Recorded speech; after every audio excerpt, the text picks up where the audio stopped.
नमस्कार दोस्तों, मैं अनूप विश्वकर्मा फिर से एक वीडियो लेकर आया हूँ आपके लिए अपने प्यारे से यूट्यूब चैनल फिजिक्स बाय यार अनूप विश्व में। जिसमें आज हम लोग जो है वैद्युत धारा के जो भी टॉपिक्स बचे हुए थे उस वीडियो में उसको सबको रिकवर करने वाले हैं। पूरा वीडियो इसी वीडियो में हम आज पूरा चैप्टर पढ़ेंगे, जो भी चीजें हमारी छुटी हुई थी उस वीडियो में। तो आइए वीडियो को शुरू करते हैं। और वीडियो को शुरू करने से पहले आप सभी लोग चैनल को सब्सक्राइब कर दीजिए और बेल आइकन को भी प्रेस कर दीजिए, जिससे कि आपको वीडियो का नोटिफिकेशन सबसे पहले प्राप्त हो। और उसके बाद अपने दोस्तों के साथ चैनल को शेयर कर दीजिए। तो आइए हम वीडियो को शुरू करते हैं। हमको आज पढ़ना है गतिशीलता। क्या पढ़ना है?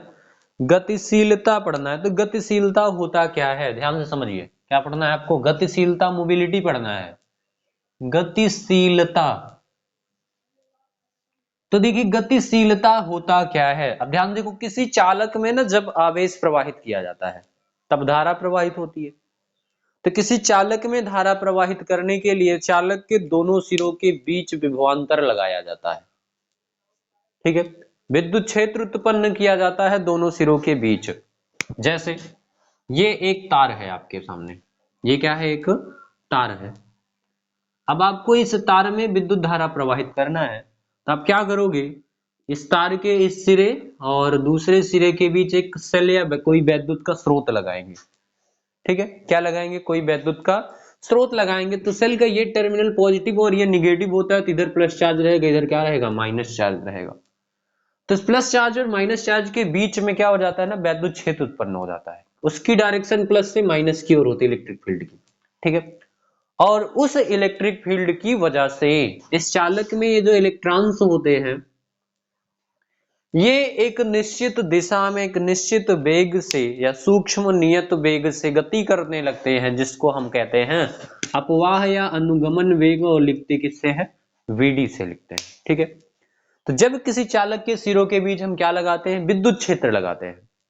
तो क्या होता है कि चालक में जो इलेक्ट्रॉन है वो एक सूक्ष्म नियत वेग से एक निश्चित दिशा में गतिमान हो जाते हैं, और उस नियत वेग को हम क्या कहते हैं?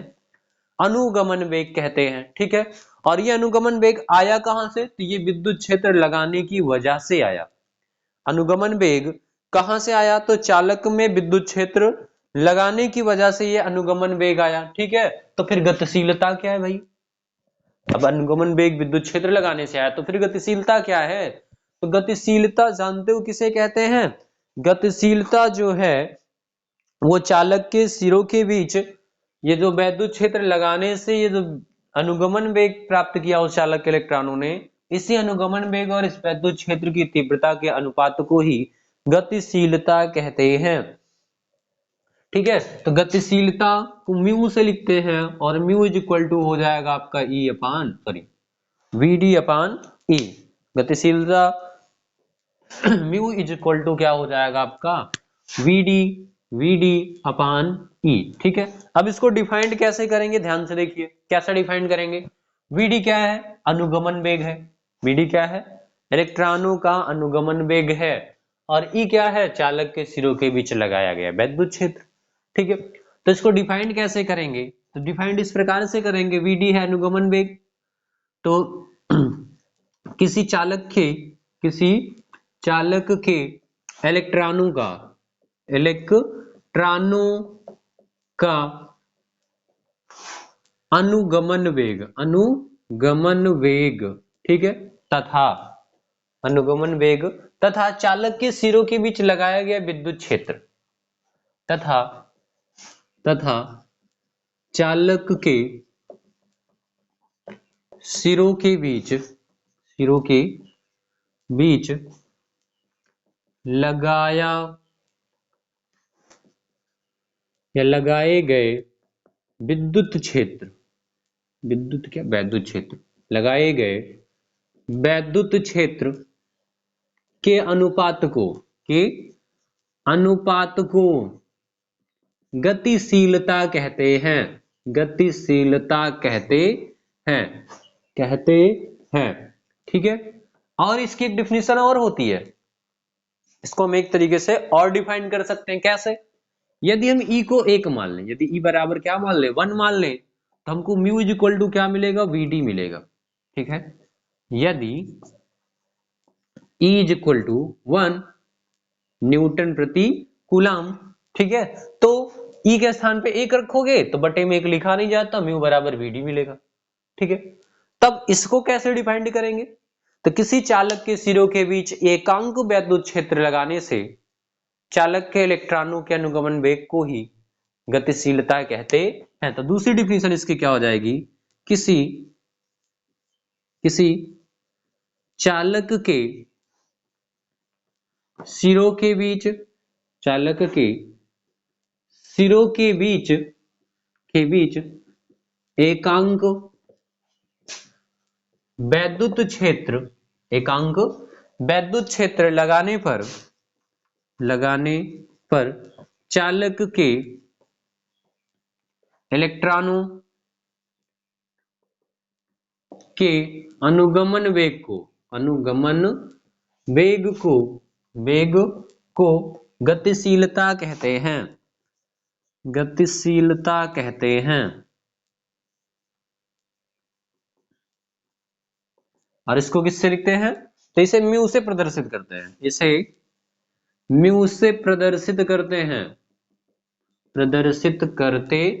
अंग्रेजी में इसको मोबिलिटी कहते हैं। ठीक, इसका मात्रक क्या हो जाएगा? तो म्यू का मात्रक अब ध्यान से देखिए, गतिशीलता किसको कह रहे हो? बीडी या पानी को कह रहे हो ना। तो जो म्यू का मात्रक है वो बीडी का मात्रक क्या हो जाएगा? मीटर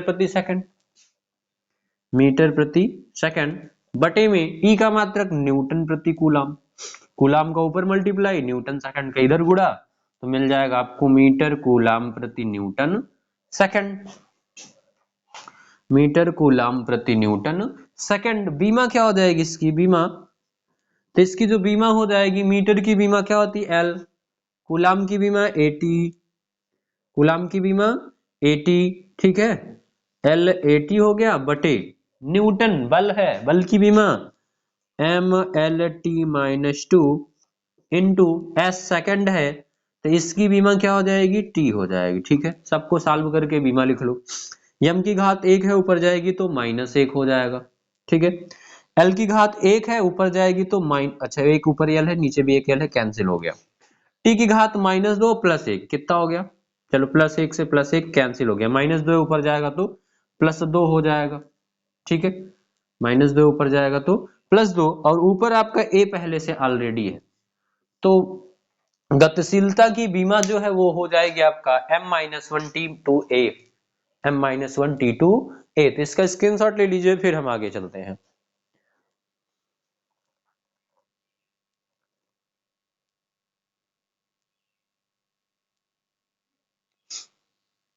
तो आपने स्क्रीनशॉट ले लिया होगा, चलिए आगे चला जाए।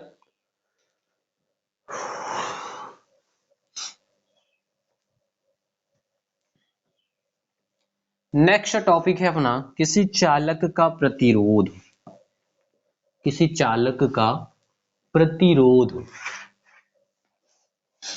तो आइए समझते हैं किसी चालक के प्रतिरोध को। तो देखिए, चालक का प्रतिरोध होता क्या है? ठीक है, बेस से एकदम समझेंगे हम सारी चीजों को। तो ये है अपना कोई चालक, और आप जान रहे हो ना कि चालकों में मुक्त इलेक्ट्रॉन होते हैं जो इधर उधर गति करते रहते हैं। चालकों में मुक्त इलेक्ट्रॉन होते हैं जो इधर उधर गति करते रहते हैं। ठीक है, और जब हम इसमें आवेश का प्रवाह कराते हैं, क्या कराते हैं? आवेश का प्रवाह कराते हैं। तो जैसे मान लो ये एक आवेश है जो इधर जाना चाहता है। ठीक है, तो ये जो मुक्त इलेक्ट्रॉन इधर उधर भाग रहे हैं, तो जैसे कहीं कोई भीड़ भाड़ का एरिया हो, वहां जैसे मेला हो गया, मान लो सब लोग इधर, कोई इधर जा रहा होता है, कोई उधर जा रहा होता है, कोई उधर जा रहा होता है, और आपको कह दिया जाए चलो सीधा जाओ, तो क्या आपके रास्ते में कोई रुकावट आएगी? बोलो, आएगी ना रुकावट। तो इसी प्रकार से जब इस भगदड़ भरे इलेक्ट्रॉनों के समूह के बीच से कोई आवेश गुजरता है, ठीक है, तो उसके बीच भी क्या आ जाती है? रुकावट आ जाती है, और इस प्रकार से आवेश के मार्ग में आने वाली इसी रुकावट को हम क्या कहते हैं? प्रतिरोध कहते हैं। ठीक है, और ये प्रतिरोध कहीं अलग से नहीं आता है, ये चालक के अंदर का ही गुण होता है, क्योंकि सारे इलेक्ट्रॉन चालक के खुद के हैं, तो उदाहरण नहीं देके गया उनको। ठीक है, तो सारे इलेक्ट्रॉन चालक के खुद के हैं, तो उनकी जो गति है वो खुद चालक की अपना गुण है। ठीक है, तो ये जो प्रतिरोध होता है वो कहीं अलग से नहीं आता, बल्कि उसी चालक का अपना गुण होता है। उसी चालक का क्या होता है? अपना गुण होता है। ठीक है, तो किसी चालक का प्रतिरोध क्या है? किसी चालक का ही गुण है। उस जिस चालक के प्रतिरोध को हम डिफाइन करने जा रहे हैं वो उसी चालक का गुण है प्रतिरोध। ठीक है, तो प्रतिरोध है क्या? प्रतिरोध है क्या? प्रतिरोध है, प्रतिरोध, प्रतिरोध किसी चालक का वह गुण होता है, यह वह गुण है, वह गुण है जो उस चालक में, जो उस चालक में धारा प्रवाह का विरोध करता है। कौन सी धारा का? जल धारा का नहीं, वैद्युत धारा का। ठीक है, किसका विरोध करता है? तो वैद्युत धारा प्रवाह का, प्रवाह का विरोध करता है, क्योंकि आवेश के द्वारा ही धारा प्रवाहित होती है और आवेश के मार्ग में रुकावट है, तो इसका मतलब धारा के मार्ग में भी रुकावट है, विरोध करता है। ठीक है, तो प्रतिरोध किसी चालक का वह गुण है जो उसी चालक में या उस चालक में धारा प्रवाह का क्या करता है? विरोध करता है। ठीक है, इसे किससे लिखेंगे? तो इसे जो है कैपिटल आर से प्रदर्शित किया जाता है, प्रदर्शित करते हैं। ठीक है, करते हैं, तो इसको किससे लिखते हैं? इसे कैपिटल आर से प्रदर्शित करते हैं हम चालक के प्रतिरोध को। ठीक है, फिर आइए आगे चलते हैं। अब जरा इसका देखते हैं सूत्र क्या होता है। ठीक है, तो थोड़ा सा समझेंगे प्रैक्टिकली ये सही। ठीक है, ये चालक है, ये चालक है। ठीक है, अब आपको पता है ना इसमें मुक्त इलेक्ट्रॉन पाए जाएंगे। ठीक है, आप ये भी जान रहे हो कि चालक की लंबाई जैसे जैसे बढ़ेगी उसमें वैसे वैसे ही इलेक्ट्रॉनों की संख्या भी बढ़ती जाएगी। पता है ना आपको, जैसे जैसे चालक की लंबाई बढ़ती जाएगी वैसे वैसे इलेक्ट्रॉनों की संख्या बढ़ती जाएगी। या हम आपसे कह दें कि आप चलो इस चालक में 1 मीटर चलो, तो आपके मार्ग में कम रुकावट आएगी, भाई आपने थोड़े ही से चला, 10 से 20 इलेक्ट्रॉन आपसे टकराए। ठीक है, और अगर आपका 2 मीटर कहा जाए चलने को, तो आपके मार्ग में दुगुना इलेक्ट्रॉन टकराएंगे। 3 मीटर कहा जाएगा तो 3 गुना इलेक्ट्रॉन टकराएंगे, आपके मार्ग में रुकावट बढ़ती जाएगी ना। जैसे जैसे आप इस चालक में आगे बढ़ते जाओगे वैसे वैसे ही रुकावट बढ़ती जाएगी, अर्थात जैसे जैसे आप इस चालक में आगे बढ़ेगा, जितना लंबाई आगे जाएगा उतना ही उसके मार्ग में रुकावट क्या होगी? बढ़ती जाएगी। ठीक है, जितना लंबाई इलेक्ट्रॉन तय करेगा चालक में उतना ही उसके मार्ग में रुकावट का मान बढ़ेगा, अर्थात जो चालक का प्रतिरोध है वो लंबाई के समानुपाती है ना। लंबाई बढ़ने पर प्रतिरोध बढ़ रहा है, लंबाई घटने पर प्रतिरोध घट रहा है। ठीक है, फिर उसके बाद अगर मैं इस चालक को मोटा कर दूं, क्या कर दूं? मोटा कर दूं। ठीक है, तो जैसे जैसे मैं मोटा करूंगा, आपको अगर पतली गली से जाना हो तो ज्यादा समस्या होगी, चौड़ी गली से जाना हो तो क्या होगी? कम समस्या होगी ना। जैसे एग्जाम्पल के लिए जब हम रोड पे चलते हैं ना, ज्यादा भीड़ भाड़ एक्सीडेंट होने लगते हैं तो सरकार क्या करती है? रोड को चौड़े कर देती है। तो चौड़ी रोड हो जाने की वजह से क्या हो जाता है? ये सब रुकावटें कम हो जाती हैं। ठीक है, तो अगर हम इसी प्रकार से इस चालक को चौड़ा कर देंगे, चौड़ा मतलब मोटा कर देंगे, इसके अनुप्रस्थ काट का क्षेत्रफल बढ़ा देंगे, ठीक है, तो चालक में रुकावट भी क्या हो जाएगी? कम हो जाएगी, अर्थात इसका जो प्रतिरोध है वो क्षेत्रफल के इनवर्सली प्रोपोर्शनल है, व्युत्क्रमानुपाती है। ठीक, अच्छा प्रोपोर्शनल हटेगा तो यहाँ एक नियतांक भी लग जाएगा। ठीक है, जो कि क्या है? इस चालक का विशिष्ट प्रतिरोध।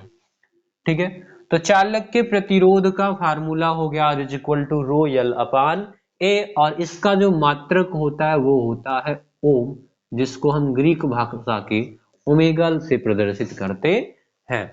ठीक है, जहां पे अब इसमें सारी चीजों को मैं डिफाइन कर देता हूं, कौन सी चीज क्या है। जहां रो क्या है? तो रो है चालक का विशिष्ट प्रतिरोध, विशिष्ट प्रतिरोध है। ठीक है। यल क्या है? तो यल है चालक की लंबाई। यल क्या है? चालक की लंबाई है। ठीक है। ए क्या है? तो ए है चालक के अनुप्रस्थ काट का क्षेत्रफल। चालक के अनुप्रस्थ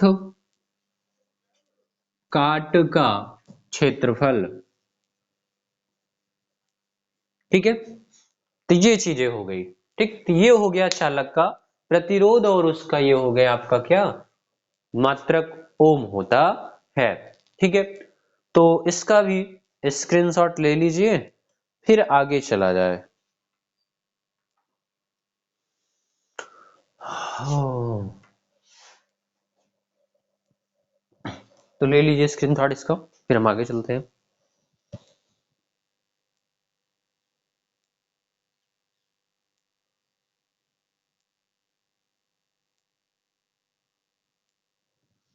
चलो, तो आपने स्क्रीनशॉट ले लिया होगा। चलिए, इसमें एक छोटा सा टॉपिक और है भी, चालकता है। ठीक है। वैद्युत चालकता। वैद्युत चालकता। ठीक है। तो वैद्युत चालकता किसे कहते हैं? वैद्युत चालकता किसे कहते हैं? तो जो वैद्युत प्रतिरोध है ना, इसके व्युत्क्रम को वैद्युत चालकता कहते हैं। किसको कहते हैं? वैद्युत प्रतिरोध के व्युत्क्रम को वैद्युत चालकता कहते हैं।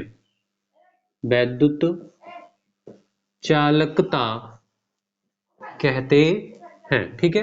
किसको कहते हैं वैद्युत चालकता? तो वैद्युत प्रतिरोध के व्युत्क्रम को वैद्युत चालकता कहते हैं। ठीक है। अर्थात वैद्युत चालकता का जो मात्रक होगा वो इसके उल्टा हो जाएगा, यानी कि ओम इनवर्स हो जाएगा। ठीक है। और इसका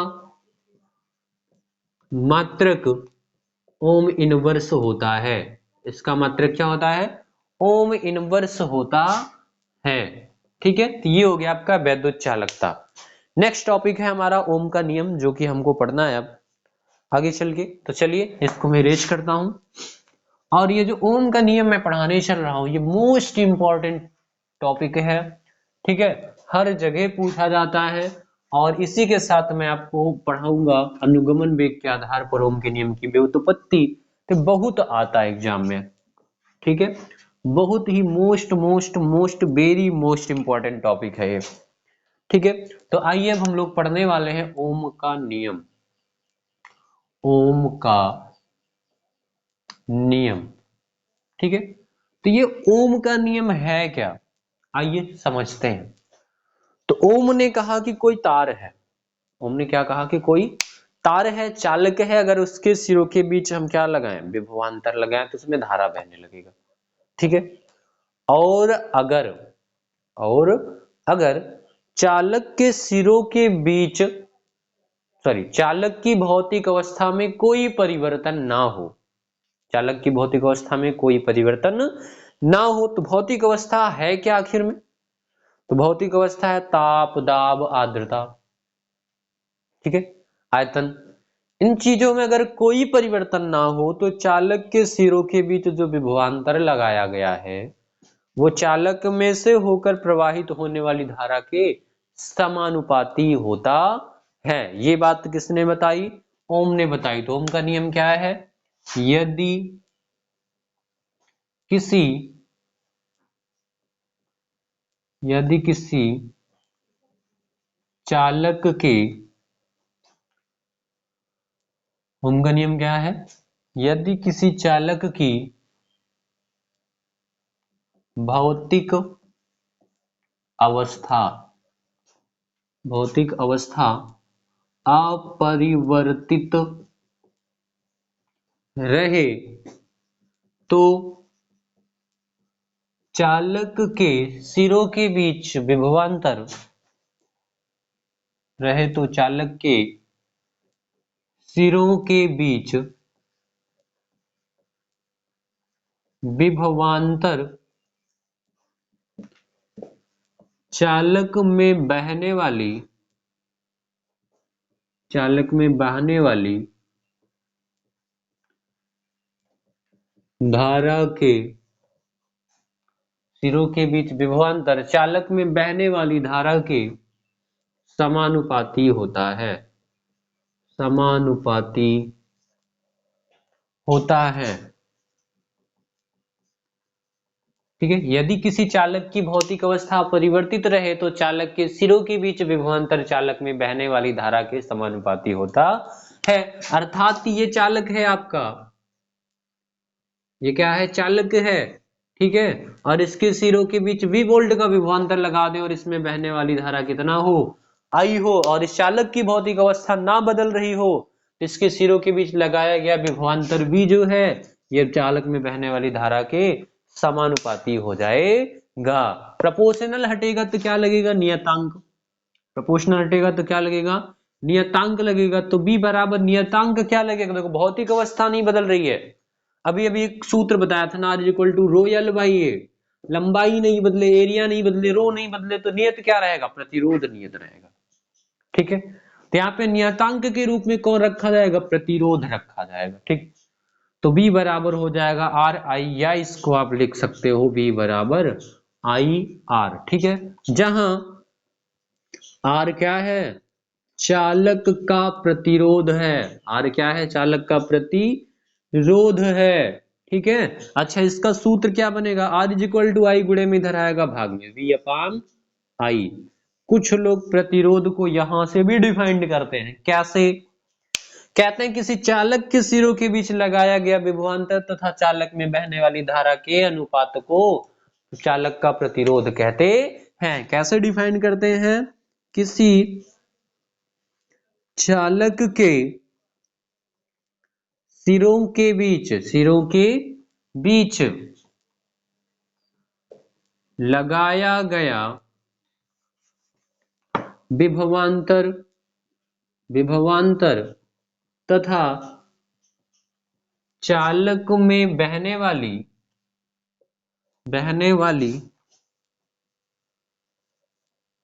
बहने वाली धारा के अनुपात को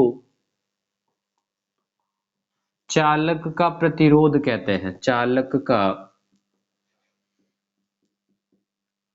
प्रतिरोध कहते हैं। ठीक है, किसी चालक के सिरों के बीच लगाया गया विभवांतर तथा चालक में बहने वाली धारा के अनुपात को चालक का प्रतिरोध कहते हैं। ठीक है, अच्छा इसका मात्रक यहां से अगर हम निकालें तो क्या मिलेगा, ध्यान से देखिए। R = आपने पढ़ा V/I। ठीक है, V बराबर आपने पढ़ा W/Q × I। ठीक है, चलो अब हम जो है यहां से इसकी वैल्यू निकालते हैं। अच्छा W बराबर क्या पढ़ा है आपने, Fs पढ़ा है ना, W बराबर क्या पढ़ा है, Fs/Q × I। ठीक है, अच्छा Q बराबर क्या पढ़ा है, IT पढ़ा है आपने, तो F × S/Q के स्थान पर रख दो, IT रखोगे तो I × I II हो जाएगा। ठीक है, अब इसके हम यूनिट निकालें तो बल का मात्रक क्या होता है, न्यूटन, यस का मात्रक, यस क्या है आपका विस्थापन है, इसका मात्रक मीटर हो जाएगा, बटे आई का मात्रक एम्पियर, तो एम्पियर स्क्वायर इंटू सेकंड हो जाएगा। ठीक, बीमा निकालेंगे तो क्या हो जाएगी, आर की बीमा। ठीक है, तो आर की बीमा क्या हो जाएगी, न्यूटन यानी बल की बीमा MLT-2 इंटू मीटर की बीमा L होती है, और बटे A की बीमा A होती है, एम्पियर की बीमा एम्पियर होती है, तो A2I हो जाएगा इसकी बीमा। सेकंड की बीमा T होती है, तो इतना इंटू T हो जाएगा। ठीक, आगे चलेंगे, सॉल्व करेंगे, पहले यम लिखेंगे, यम अकेला है बेचारा तो यम को लिख लो। L देखो, एक L ये है, इसकी घात 1, इसकी घात 1, 1 1 2, L2 हो गया। ठीक है, T की घात कितनी है, -2, और नीचे 1 है, ऊपर आएगा तो -3 हो जाएगा। ठीक है, A2 है माइनस, नीचे प्लस में, ऊपर आएगा तो इसकी घात माइनस में हो जाएगी, A-2 हो जाएगा। ये हो जाएगा आपका प्रतिरोध की बीमा।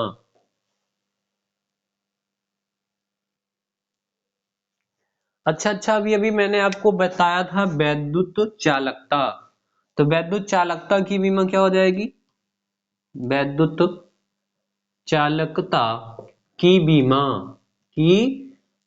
तो वैद्युत चालकता की बीमा क्या हो जाएगी, इसका व्युत्क्रम होती है ना, प्रतिरोध का व्युत्क्रम होती है वैद्युत चालकता, तो उसकी बीमा भी इसकी व्युत्क्रम हो जाएगी। कैसे?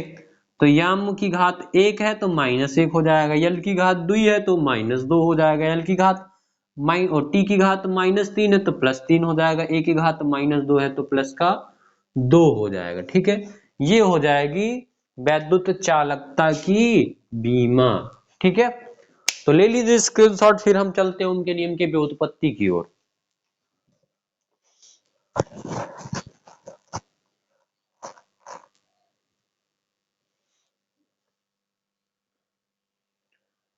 तो आपने ले लिया स्क्रीनशॉट, चलिए फिर आगे चला जाए। अब हम पढ़ने वाले हैं अनुगमन वेग के आधार पर ओम के नियम की व्युत्पत्ति पढ़ना है हम लोगों को। क्या पढ़ना है? प्रूव पढ़ना है कि क्या ओम का नियम वाकई में सही है कि नहीं सही है। ठीक है, व्युत्पत्ति करनी है उनकी, जो नियम उन्होंने दिया V upon I is equal to R, उसका निगमन करना है हमको। ठीक है, कौन से आधार पर? तो अनुगमन या अपवाह वेग कह सकते हो आप, अनुगमन वेग के आधार पर ओम के नियम की व्युत्पत्ति, ओम के नियम की व्युत्पत्ति, व्युत्पत्ति। ठीक है, तो ओम के नियम की व्युत्पत्ति करना है अनुगमन वेग के आधार पर। ठीक है, यानी अनुगमन वेग को डिफाइन करते हुए उसी की परिभाषा को लेकर ओम के नियम को समझाना है। तो चलिए आइए अब ध्यान से देखिए, मैंने बताया था अभी अभी एक कि ये चालक है, ये क्या है? एक चालक है। ठीक है, और अगर इस चालक की लंबाई में मान लूं कितना है? L है। कितना मान लिया? L है, और इसका ये अनुप्रस्थ काट का क्षेत्रफल कितना है? कैपिटल A है। ठीक है, और इसके सिरों के बीच में क्या करता हूं? V वोल्ट का विभवांतर लगा देता हूं, V वोल्ट का विभवांतर लगा देता हूं। तो जब हम किसी चालक के सिरों के बीच V वोल्ट का विभवांतर लगाएंगे और उसकी लंबाई L है, तो चालक के में उत्पन्न वैद्युत क्षेत्र कितना हो जाएगा? चालक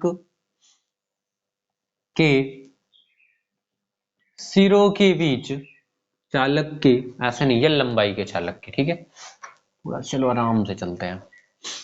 L लंबाई के चालक के सिरों के बीच V वोल्ट का विभवांतर लगाने पर, विभवांतर लगाने पर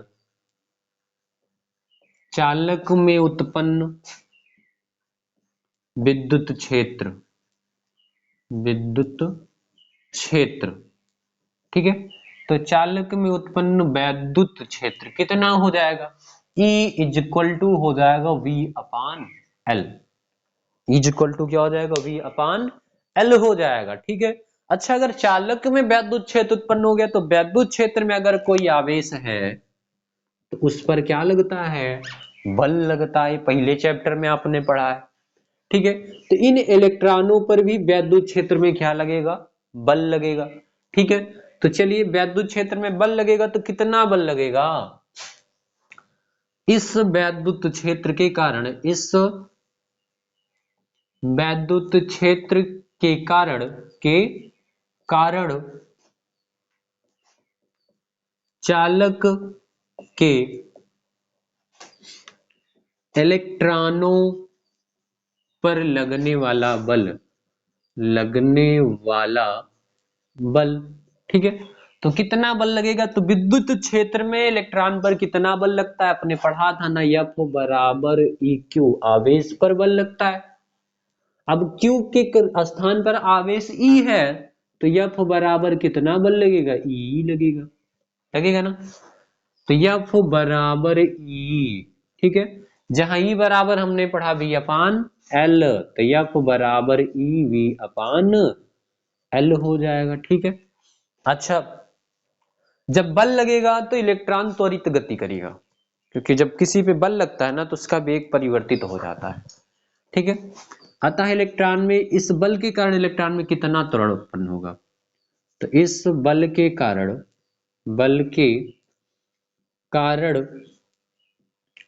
इलेक्ट्रॉन में उत्पन्न त्वरण, ठीक है, तो F बराबर पड़ा है ना, m में होता है। तो ईवी अपान में, ये वी कैपिटल वी है भाई, नहीं तो वेग वाला वी को समझ लो तुम, ईवी अपान में यल, तो ए बराबर हो जाएगा ईवी, यम गुणे में धराएगा भाग में, अपान हो जाएगा ml।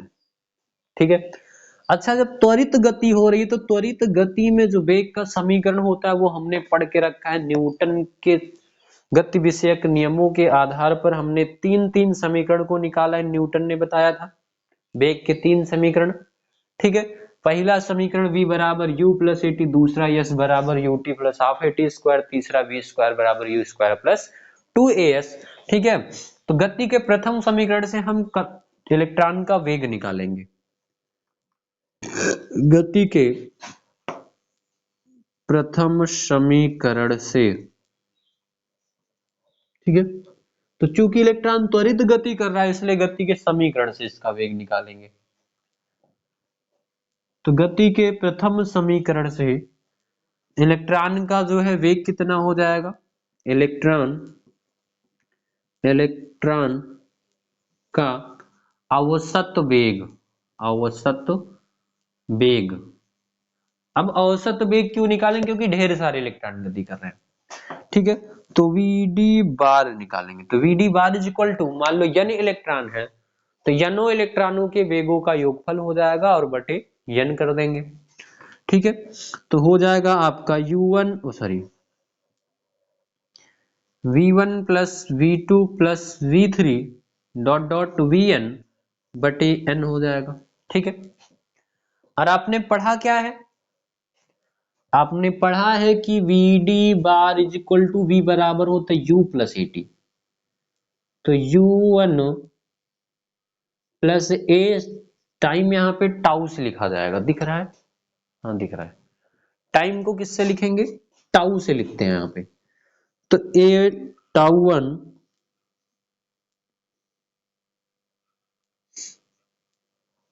टाइम को किससे लिखना है आपको, टाउ से लिखना है। ठीक है। तो क्या हो जाएगा, Vd बराबर यू, V1 की वैल्यू V बराबर U प्लस ए टी होता है, तो U1 प्लस ए टाउ1, V2 के स्थान पर U2 प्लस ए टाउ2 हो जाएगा, V3 के स्थान पर U3 प्लस ए टाउ3 हो जाएगा, और डॉट डॉट यूएन के Vn के स्थान पे UN plus a tau n हो जाएगा। ठीक है। अच्छा, A1 A2 A3 में क्यों नहीं लिख रहा हूं, क्योंकि वैद्युत क्षेत्र तो सब पर सारे इलेक्ट्रॉन उसी वैद्युत क्षेत्र में है, तो सारे इलेक्ट्रॉनों का आवेश भी समान, सब पर लगने वाला बल भी समान होगा, इसकी वजह से सब में जो है समान त्वरण उत्पन्न होगा। ठीक है। और वटे क्या हो जाएगा, n हो जाएगा। ठीक है। आगे चलेंगे तो आगे हमको क्या मिलने वाला है, Vd बार बराबर U1 U2 U3 को इकट्ठा कर लो और ए टाउ को सबको इकट्ठा कर लो। ठीक है। तो U1 plus U2 plus U3 dot dot UN बटे n, और प्लस हो जाएगा a tau plus a tau dot dot a tau n बटे क्या हो जाएगा, n हो जाएगा। ठीक है।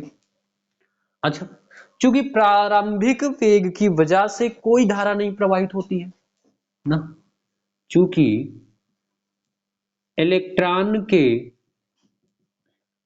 प्रारंभिक वेग का मान का औसत मान शून्य होता है, औसत मान शून्य होता है, तो इस पूरे का भी मान क्या हो जाएगा, शून्य हो जाएगा। औसत मान शून्य क्यों होता है, क्योंकि कोई इलेक्ट्रॉन उधर जा रहा है, कोई इधर आ रहा है, कोई उधर जा रहा है, तो कोई इधर आ रहा है, इन सब का ना औसत विस्थापन जो है, परिणामी विस्थापन शून्य हो जाता है। जब परिणामी विस्थापन शून्य, विस्थापन जीरो तो वेग जीरो, क्योंकि वेग बराबर विस्थापन बटे समय तो होता है, तो इनका प्रारंभिक औसत वेग क्या हो जाता है, शून्य हो जाता है, अर्थात यू वाला पूरा का पूरा गायब। और Vd बार बराबर मैं मान लेता हूं कि a tau plus a tau two a tau three, इन सब का जो योगफल करके n आया है बटे में, उस पूरे का मान कितना है, ए टाउ। ठीक है। तो जीरो प्लस क्या हो जाएगा, ए टाउ हो जाएगा, तो यहां से आपको मिलेगा Vd बार बराबर, ए की वैल्यू आपने निकाल रखी है EV अपान ml, तो यहाँ पे पुट कर देना है आपको EV अपान में ml टाउ। ठीक है। ईडी अपान में ml, टाउ पुट कर देंगे, ठीक है।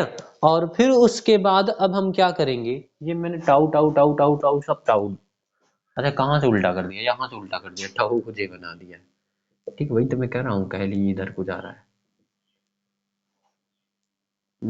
ये है, ठीक है। अब चलिए अनुगमन धारा का समीकरण यूज करते हैं हम। तो अनुगमन धारा के समीकरण से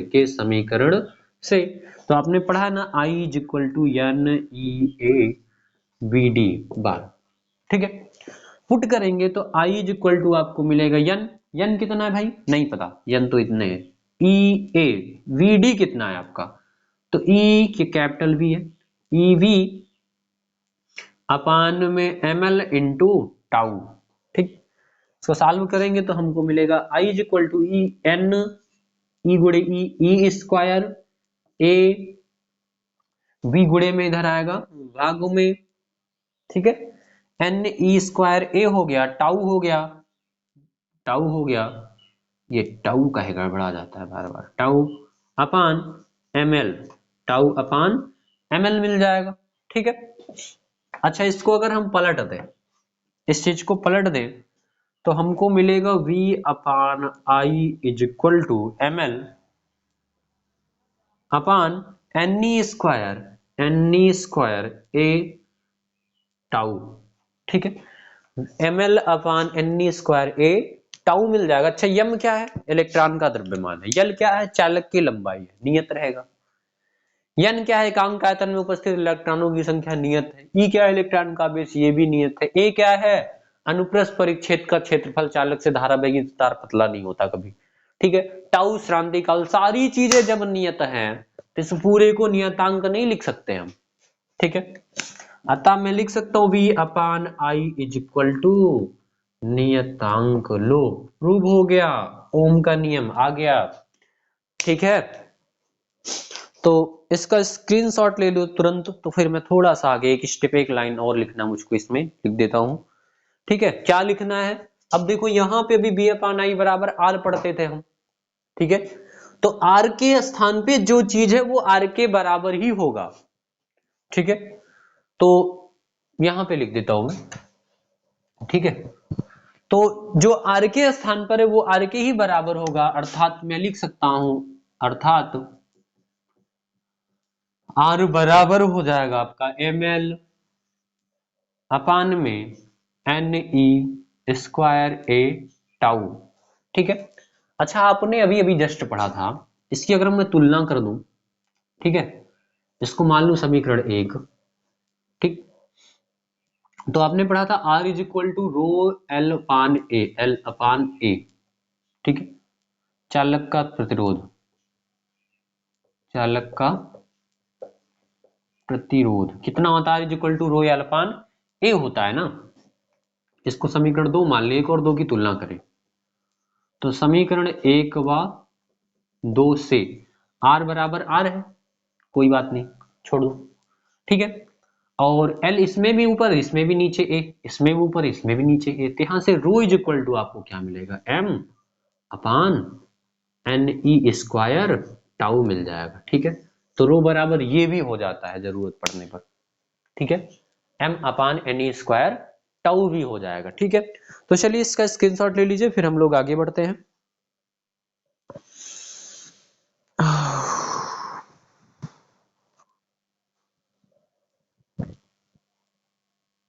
चलिए फिर आगे बढ़ा जाए, 50-10 मिनट की वीडियो और है।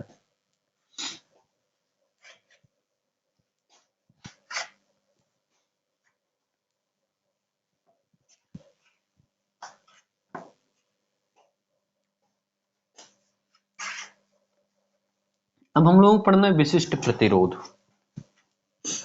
और उसके बाद विशिष्ट चालकता पढ़ेंगे, ठीक है। तो क्या पढ़ना है, विशिष्ट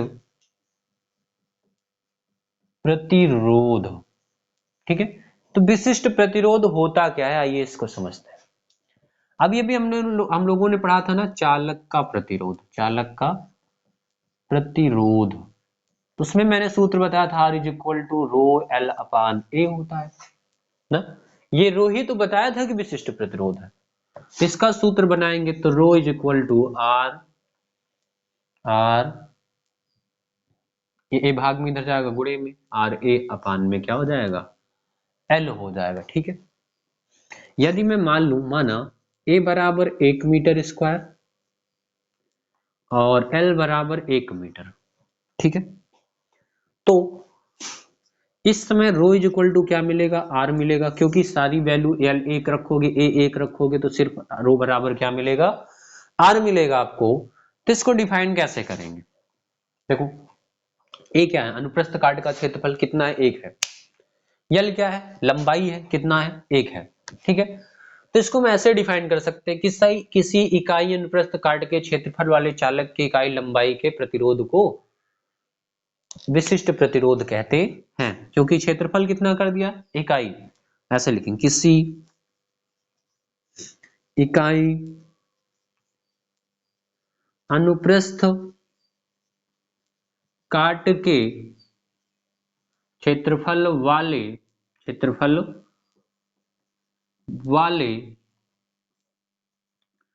चालक के लंबाई कितना है, 1 मीटर है, चालक के इकाई लंबाई के प्रतिरोध को विशिष्ट प्रतिरोध कहते हैं, विशिष्ट प्रतिरोध कहते हैं। ठीक है, और इसका मात्रक कितना हो जाएगा, तो रो का मात्रक क्या हो जाएगा, ध्यान से देखो। तो रो का मात्रक ऐसे निकालेंगे, कैसे, रो है, ठीक, इसके बगल में क्या है, इसके बराबर आर है ना, आर का मात्रक क्या होता है, ओम होता है। ए है, इसका मात्रक मीटर स्क्वायर। एल है, इसका मात्रक मीटर, 1 मीटर से 1 मीटर कैंसिल, तो रो का मात्रक आ जाएगा ओम मीटर, रो का मात्रक आ जाएगा ओम मीटर। ठीक है, तो ये मात्रक हो गए। बीमा निकालना है तो ओम की बीमा रखो इनटू लंबाई की बीमा से मल्टीप्लाई कर दो, इसकी बीमा भी आ जाएगी। ठीक है, तो ये हो गया विशिष्ट प्रतिरोध। अब होता है विशिष्ट चालकता, विशिष्ट चालकता। ठीक है, तो जैसे विशिष्ट प्रतिरोध के व्युत्क्रम को चालकता कहते हैं, तो वैसे ही विशिष्ट प्रतिरोध के व्युत्क्रम को विशिष्ट चालकता कहते हैं। ठीक है, विशिष्ट चालकता क्या है, विशिष्ट प्रतिरोधकता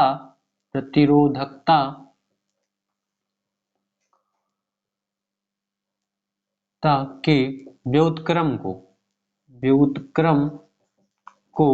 विशिष्ट चालकता कहते हैं, विशिष्ट चालकता कहते हैं। और इसे जो है सिग्मा से प्रदर्शित करते हैं, सिग्मा से प्रदर्शित करते हैं। ठीक है, तो किसका व्युत्क्रम है ये, विशिष्ट प्रतिरोध का। तो सिग्मा इज इक्वल टू विशिष्ट प्रतिरोध का व्युत्क्रम, तो विशिष्ट प्रतिरोध को रो से लिखते हो तो व्युत्क्रम है तो 1/रो हो जाएगा। ठीक है, या सिग्मा इज इक्वल टू 1/रो, रो का मान क्या था, आर ए अपान यल था, तो 1/RA अपान यल हो जाएगा। यल घूमकर ऊपर आएगा तो रो इज इक्वल टू मिलेगा यल अपान आर ए। ठीक, एल अपान आर ए हो जाएगा। ठीक है, और इसका जो मात्रक है ना, इसका उल्टा व्युत्क्रम, क्योंकि इसका मात्रक ओम मीटर है तो इसका मात्रक ओम इनवर्स मीटर इनवर्स हो जाएगा। ठीक है, चलिए ये भी विशिष्ट चालकता भी हो गया आपका, स्क्रीनशॉट ले लीजिए, फिर आगे बढ़ते हैं हम लोग।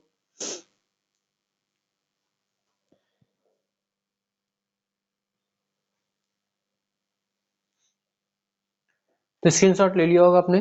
तो चलिए फिर, क्योंकि वीडियो बहुत लंबी हो चुकी है, फिर हम मिलेंगे नेक्स्ट वीडियो में। तब तक के लिए सभी से बाय बाय।